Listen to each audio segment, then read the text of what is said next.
Amen. So mga kapatid, welcome sa ating morning revival preview.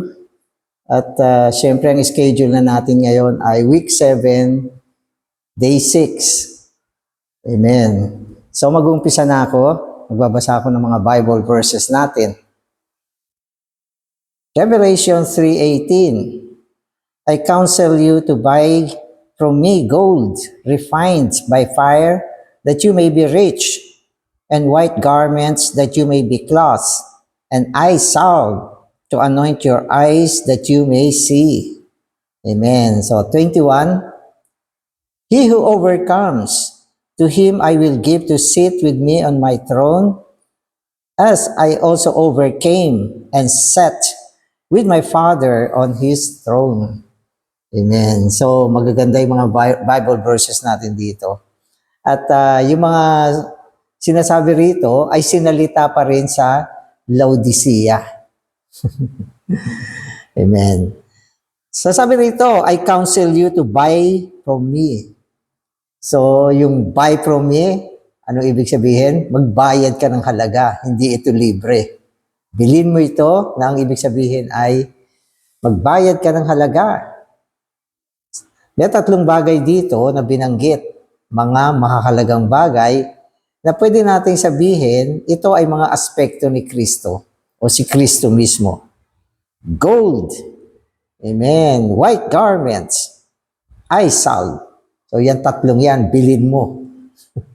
Gumising ka ng maaga, magbigay ka ng oras, magperso ka, lumapit ka sa Panginoon, gamitin mo ang iyong kalakasan, ang iyong puso, ang iyong espiritu, ang iyong buong katauhan, buksan mo sa Panginoon. Ibig sabihin, magbayad ka ng halaga. Hindi ito, ang ibig sabihin, hindi ito biglang idadaloy na lang sa'yo. Hindi gagawin yan. Ito ay kailangan, anuhan mo, pagpagalan mo siya. Amen. Kaya ang mga believer nagpapagal. Alam niyo ba? Hindi ito isang pamumuhay o buhay na parang ano ka lang, nag-iintay ka lang sa langit, parang nag-iintay ka ng ulan. Kailangan nagpapagal tayo. Para sa mga mahahalagang bagay na ito, na magsasanhi upang tayo ay mabawi, maitaas, at higit sa lahat, maging mga mandaraig. Kaya binanggit sa atin, he who overcomes, to him I will give to sit with me on my throne. Wow! Ano ba yung maupo sa trono kasama ang Panginoon? Yan ay gantimpala. At yan ay para sa mga mandaraig. Kaya importante na maging mga mandaraig. Sa mga kapatid, magbabasa na ako. The Lord counseled the church in Laodicea to buy white garments, that they may be clothed, and that the shame of their nakedness may not be manifested. In figure, garments signify conduct. White garments here signify conduct that can be approved by the Lord. Such conduct is the Lord Himself live out of the church.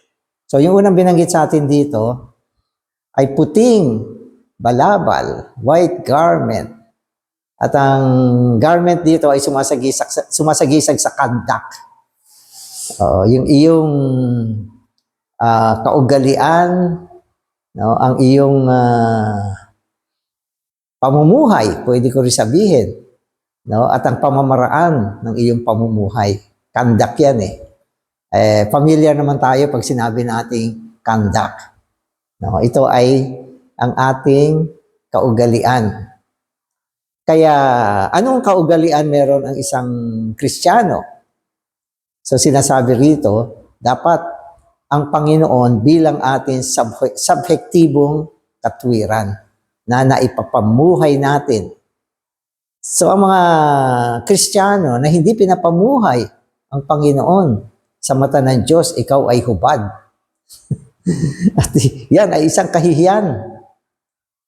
Maring physically, hindi. No, subalit, spiritually, ang isang mananampalataya na hindi ipinamumuhay si Kristo bilang kanyang katwiran, ay hubad. Hindi lang sa pananaw ng Panginoon, maski sa pananaw ng mga anghel, mga spiritual na mata. Ang dami nakatingin sa iyo. Hubad. Walang katwiran na ipinapamuhay.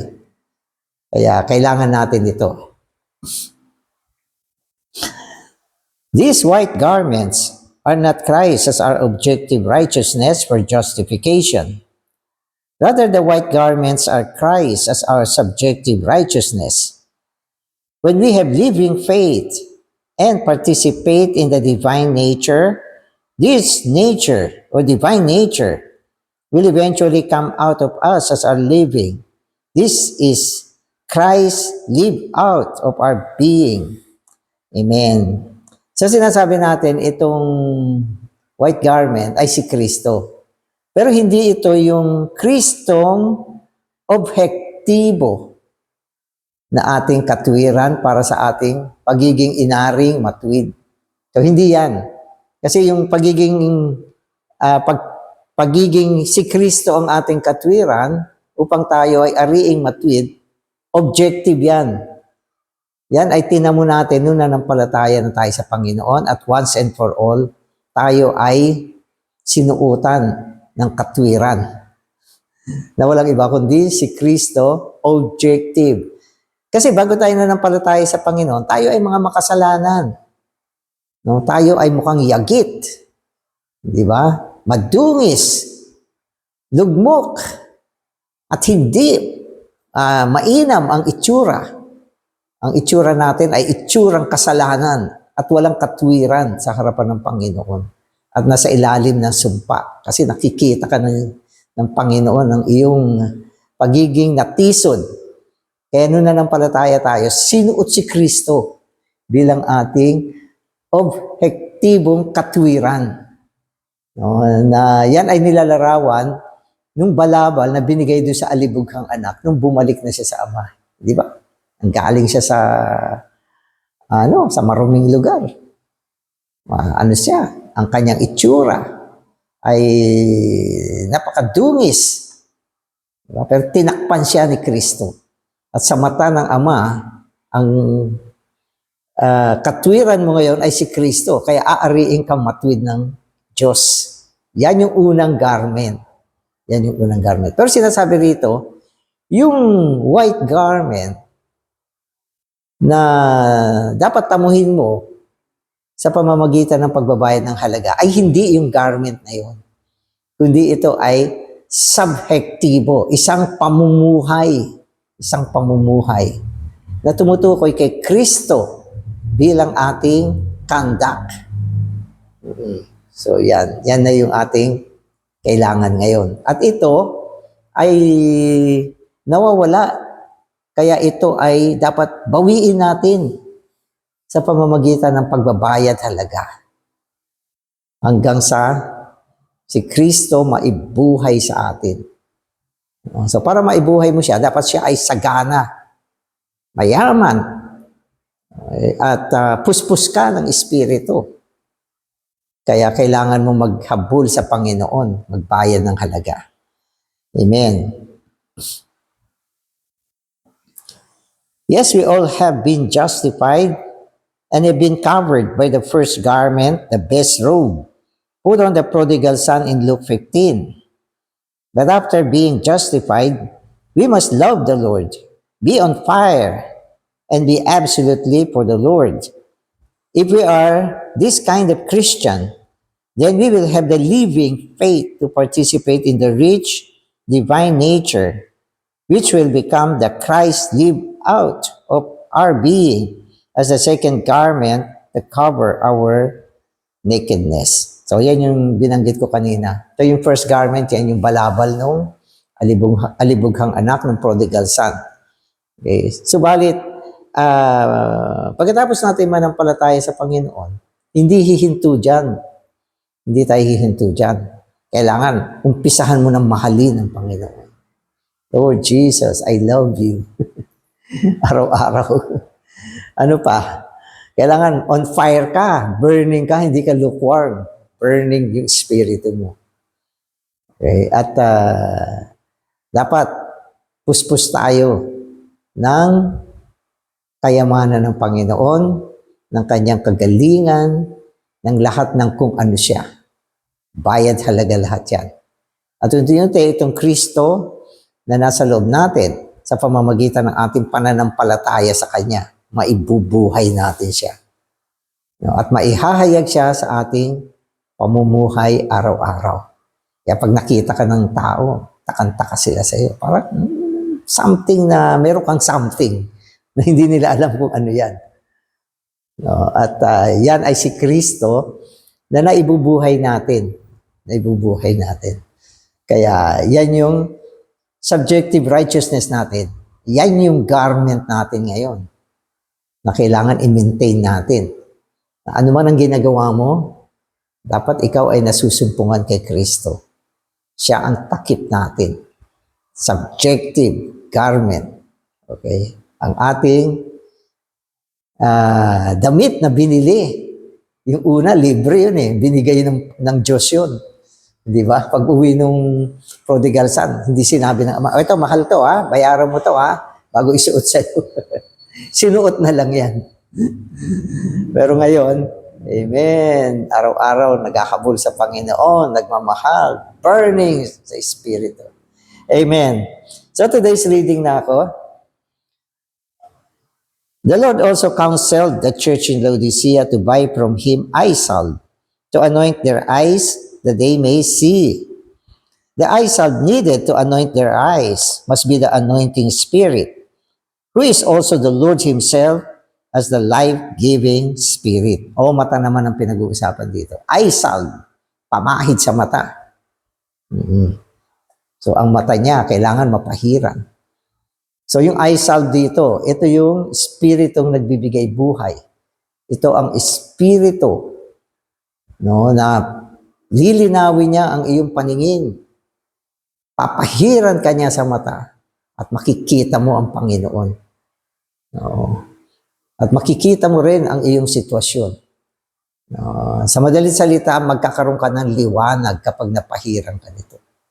So ito ay ang Espiritu. Si Kristo na Espiritu, ang Espiritong nagbibigay buhay. Kaya yung mga, pwede ko sabihin, mga believer, no, dahil hindi sila tumupunta sa Panginoon. Minsan nagbabasa kayo. Basa. Pero hindi nyo naman nahihipo yung Espiritu. Hindi kayo nagpe-pray read para i-exercise yung Espiritu. Kaya, pwede ko sabihin, hindi nyo natatamo yung liwanag na kailangan matamo ninyo. Kailangan sa atin, pumupunta tayo sa Panginoon. Dumudulog, humihingi ng kanyang pagtitigma, pagpupuspos, pagpapahid. Diba? Kaya yung eye salve, anointing yan eh. Actually, anointing yan eh. Sinabi ni John, ang pagpapahid, diba? Ang pagpapahid ay tuturuan kayo. Ang pagpapahid, liliwanagin kayo. Bibigyan kayo ng pananaw. Hindi para maintindihan yung mga doktrina, kundi upang makita ang Panginoon. Ang Panginoon ang kailangan mo makita. At yan ay nangangailangan ng eye salve. Amen. So, kaya ito ay binibili rin. Hindi libre. Amen. Amen. Because she has been distracted by the dead knowledge of letters, the degraded, recovered church also needs this kind of eye salve for her blindness. We need more spirit, not more knowledge. With this eye salve, this anointing may have both foresight and deep insight to see things thoroughly. Amen. Amen. So, ang kailangan natin ay makakita. No? Hindi makakita ng mga karunungan. Tandaan niyo ang mga spiritual na bagay, hindi naman siya talaga karunungan ng kaisipan eh. Iba naman yan sa pag-aaral lang yan eh. Ang spiritual, mga kapatid, ay pagkakita, pagkahipo, pagkarinig. So ganyan ang spiritual. Hindi siya pagkaalam ng kaisipan na kaya mong i-analyze o maintindihan ng kaisipan mo. Hindi ganyan ang spiritual. Yung pag-aaral mo, kung ikaw ay estudyante, ganyan. Gamitin mo yung kaisipan mo, mag-aral ka, mag-focus ka sa mga libro mo, makinig ka sa sinasabi ng teacher mo, matuto ka sa kaisipan, papasa ka na. Makakagraduate ka. Pero ang spiritual, mga kapatid, hindi. Ito ay bagay ng espiritu. Ang ating pinaghalong espiritu ang organ dito. At ginagamit din natin ang kaisipan, pero isang napabagong kaisipan. At upang sa pamamagitan nito, makakita tayo. Makakita tayo. Mahipo mo ang Panginoon, magkaroon ka ng liwanag. Makapasok ka sa nilalaman ng kanyang puso at kaisipan. Ganyan ang spiritual. Makakala nyo, parunungan ito. Pagalingan. Hindi ganun. Huwag kang umasa sa talino mo. Merong mga matatalino na tao na na-meet ko. Pero hindi makaintindi ng mga spiritual na bagay. Sapagkat ang mga spiritual na bagay ay hinihipo sa pamamagitan ng Espiritu. Kailangan mahipo mo ang Espiritu Santo. Para sa ganon, makakita ka. Amen. Okay, so pagka nakakita siya, ito daw ang sasabihin niya. Then we will say, Lord Jesus, because I now see what a treasure you are. I am ready to pay any price. Yun. Nakakita siya. Para bang yung si Lord, dati hindi niya pinapansin. Dinadaan-daanan lang niya. Pero nung nabuksan ang kanyang mata, wow, Panginoon, ngayon nakita ko na ikaw ay isang kayamanan. Oo. At handa ako magbayad ng anumang halaga. Why are so many Christians unwilling to pay the price for Christ? It is because they do not see what a treasure Christ is. They do not see the preciousness, the worth, and the value of Christ. Bakit maraming believer? Hindi sila payag na magbayad ng halaga para sa Panginoon.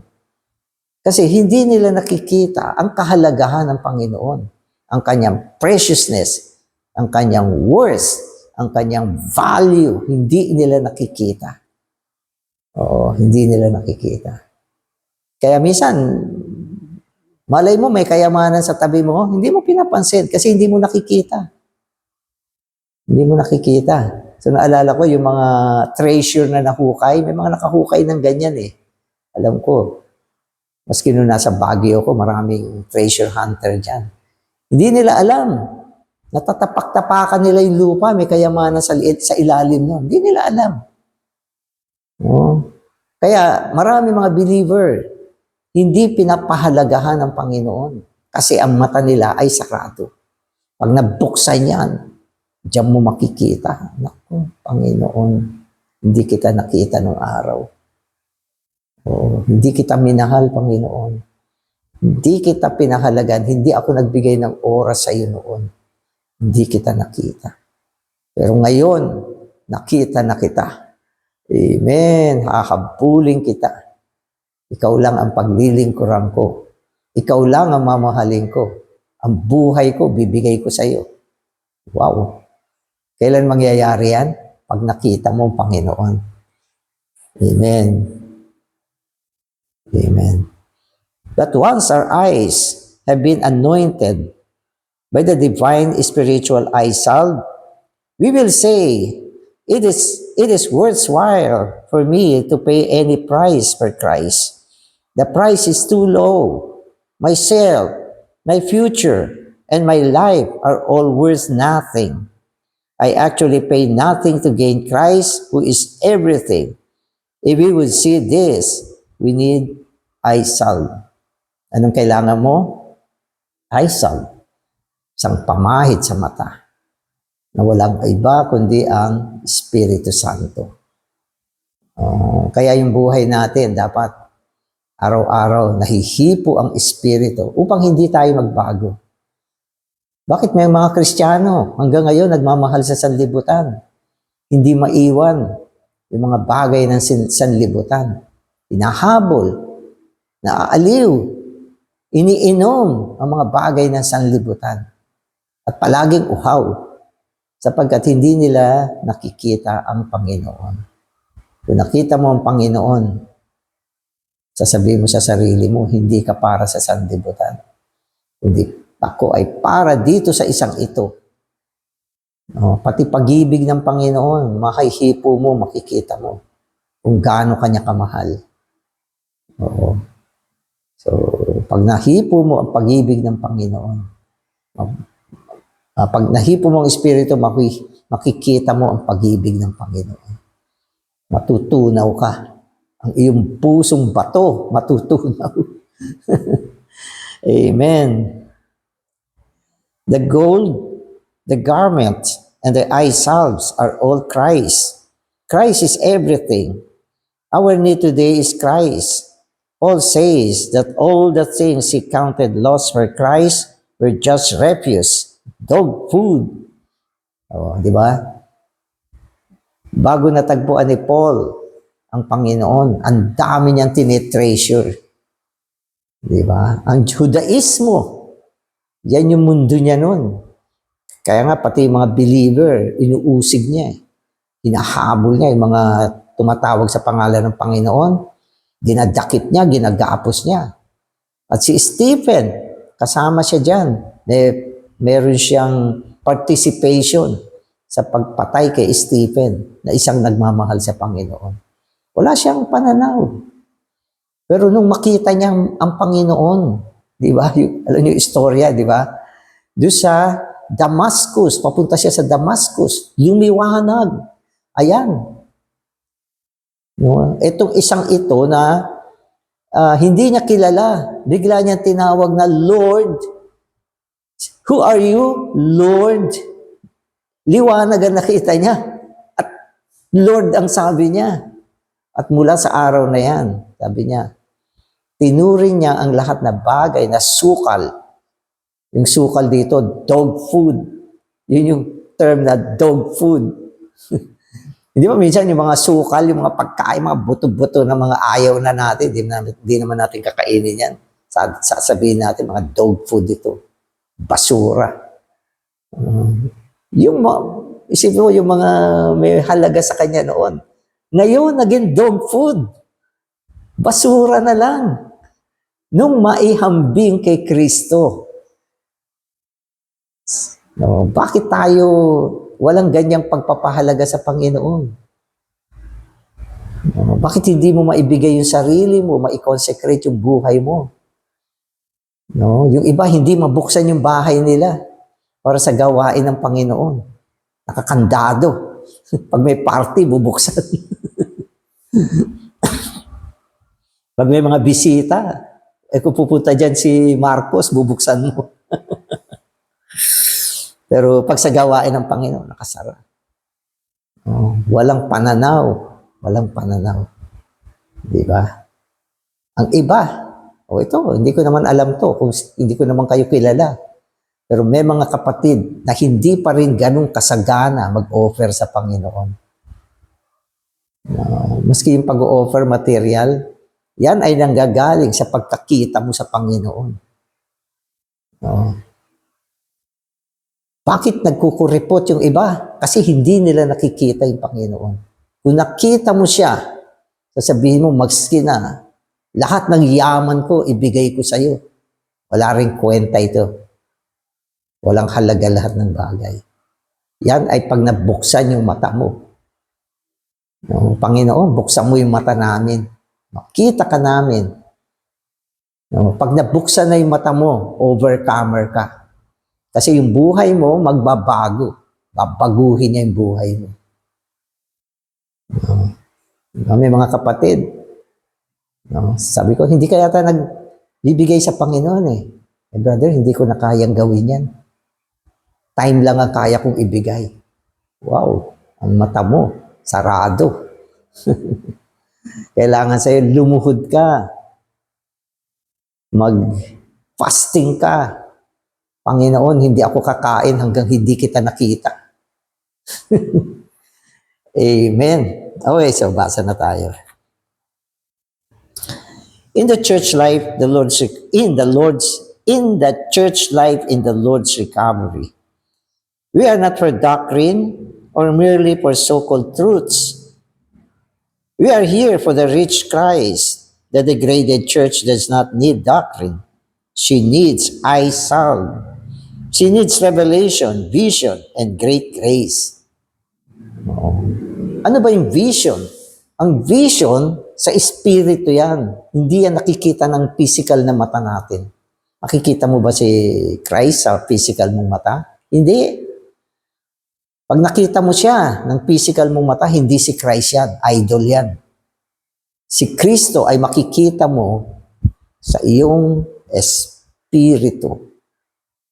No, na mabubuksan lang sa pamamagitan ng eye salve. At kung nakita mo siya mula sa iyong espiritu, yan ay isang vision. No, isang pangitain, isang pahayag. No, isang vision, isang pahayag. Kaya ang pahayag, ang pangitain, ang dakilang biyaya ay binibigay sa atin pag ang mata natin nabuksan na. Amen. So to sit with the Lord on His throne will be a prize to the overcomer, that she may participate in the Lord's authority in the coming millennial kingdom. This means that the overcomers will be co-kings with Christ, ruling over the whole earth. Strictly speaking, all the promises in these 7 epistles concerns the coming kingdom. So yung coming kingdom, mga kapatid, ito yung pagpapakita ng kaharian na dadalhin ng Panginoon dito sa lupa.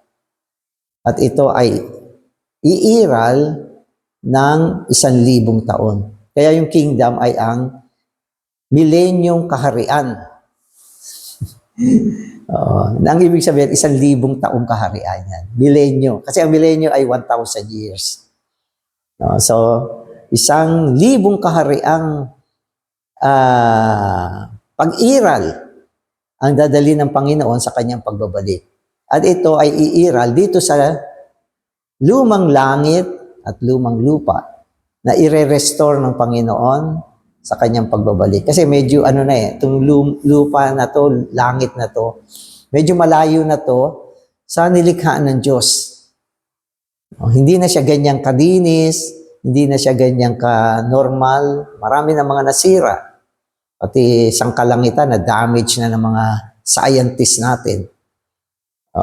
Na ang sangkalupaan na lason na, ang karagatan, ang maraming bagay. Pero pagbalik ng Panginoon, i-restore niya ito sa original na kalagayan. Magandang lupa at langit nung ito ay nilikha ng Diyos. Sabi ng Diyos, good! Pero nung nilikha niya yung tao, very good! So, ganon. At pagkatapos, ang lahat ng mga umiiral na gobyerno ngayon, wag na kayo mainip sa mga gobyerno, wag na kayo masyadong mainis yan. At wag nyo na rin konsumihin yung inyong sarili sa mga taong humahawak ng gobyerno. Sapagkat pagbalik ng Panginoon, iwa-wipe out niya lahat ng uri ng gobyerno dito sa lupa. Ano mang klaseng gobyerno yan, dictator, parliament, democratic, communist, maski na anong klaseng gobyerno, boom, wipe out na yan. At yung mga leader na mga masasama, hindi na mga iiral yan. Yung mga yan. At magkakaroon lang ng isang hari dito sa lupa. No? Kaya sabi sa Revelation, ang kaharian ng sanlibutan ay naging kaharian ni Kristo. No? So, kanino na ang buong lupa? Kay Kristo. Anong kaharian meron dito? Kaharian ni Kristo. So, yan ang millennial kingdom, ang pagpapakita ng kaharian sa pagbalik ng Panginoon. At yan ay iiral ng 1,000 taon. At itong 1,000 taon na ito, mga kapatid, ay reward. Reward siya. Gagamitin siya ng Panginoon bilang gantimpala. No? At ang mga mandaraig na binabanggit sa Biblia, kaya patuloy na binabanggit. He who overcomes. Pagkatapos niya, binabanggit niya yung mga reward. At yung isa sa mga reward dito ay ang maupo sa trono kasama ng Panginoon. Na ang ibig sabihin niyan, ikaw ay maging kasamang hari ng Panginoon sa loob ng 1,000 taon. Kaya ang buong lupa ay paghaharian ng mga overcomer. Sila ay mga kasamang hari ng Panginoon. Bibigyan sila ng mga teritoryo, mga city by city. Ang iba ay bibigyan ng isang city. Okay na yan. Isang city. Naku, kung mabigyan ako ng isang city, edi sobrang sobrang excited ko na. Ang iba, hindi lang isang city. Maaaring 2, 3. So, ganun. Depende kasi gantimpala to eh. Siya yung magre-rate kung anong ibibigay sa'yo. At yung mga pangako dito sa 7 churches, lahat ito ay sa darating na kapanahunan, pagbalik ng Panginoon. Kaya magtiis ka ngayon, magtiyaga ka, maging tapat ka sa Panginoon. Huwag ka nang mamulitiko. Huwag ka nang tumakbo sa barangay. Antayin mo na lang ito. So, yun yung ibig sabihin. Pero may mga negatibong bagay dito, mga kapatid. Kung hindi ka naging mandaraig, meron ka rin kalalagyan. Diba? So, basahin ninyo. Sa pagdulog ng mga believer sa luklukan ng kahatulan ni Kristo, siya ang magdidesisyon. So, naalala nyo, yung merong isang talento, may isang talento. Ano sabi niya?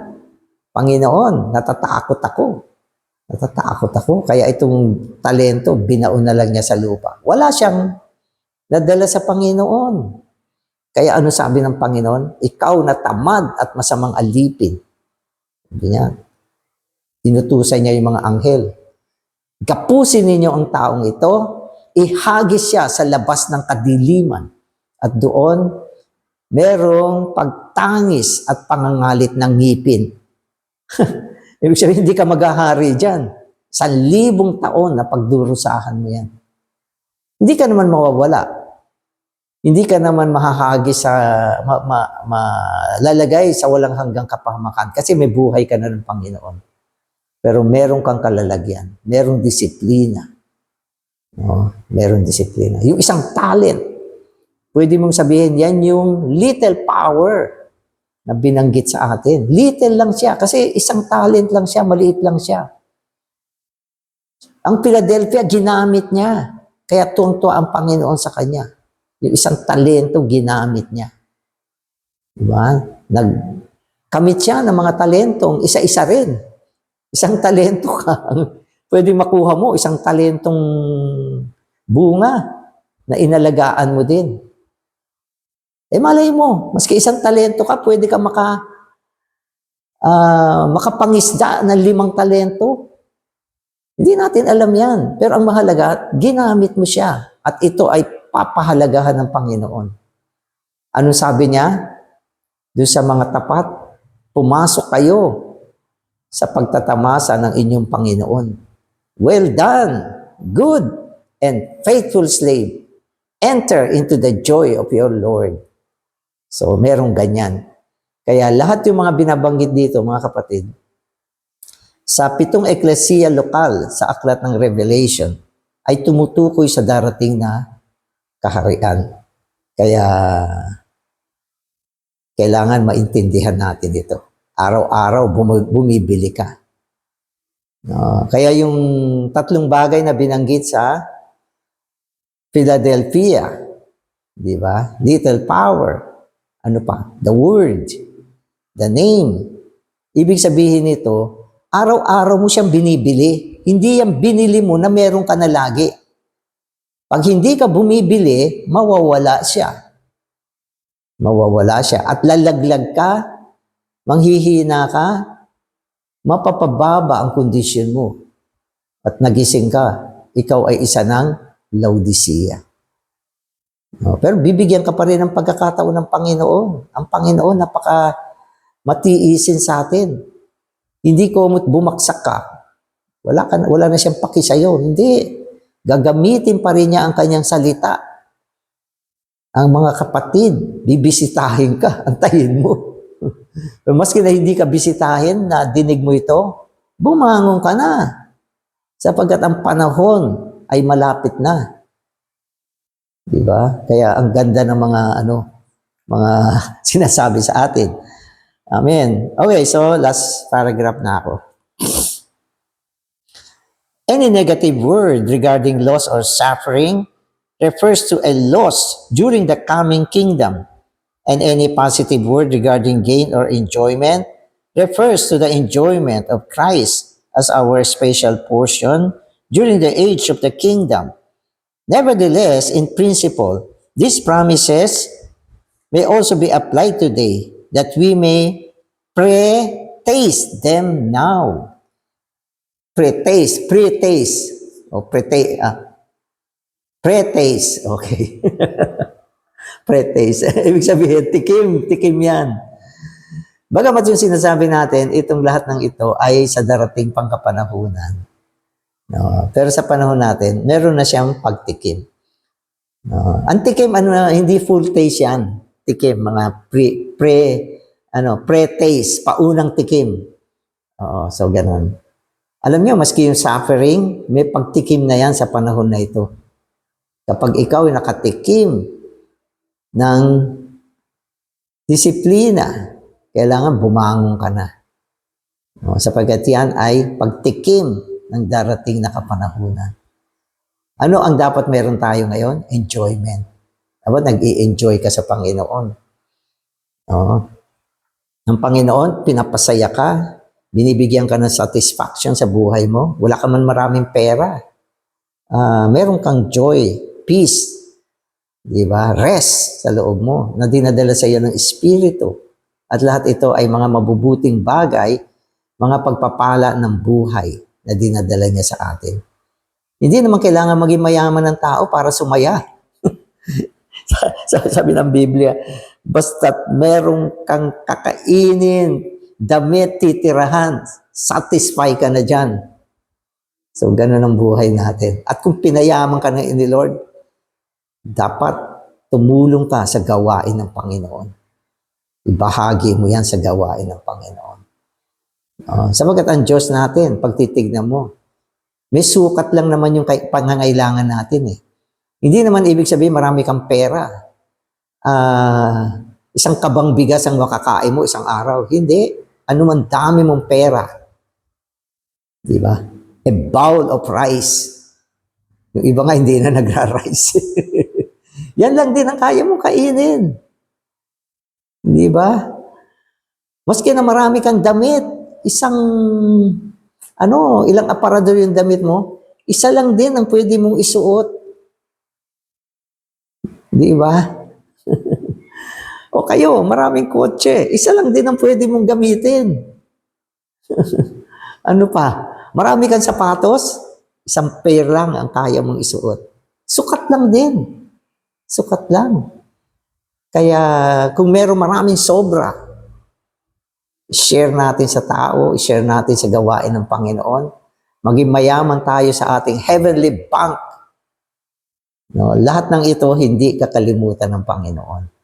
At mararamdaman mo yan sa kapanahunan ngayon.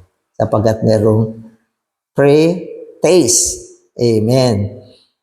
There is no need to wait until we enter into the kingdom age to enjoy all these special portions.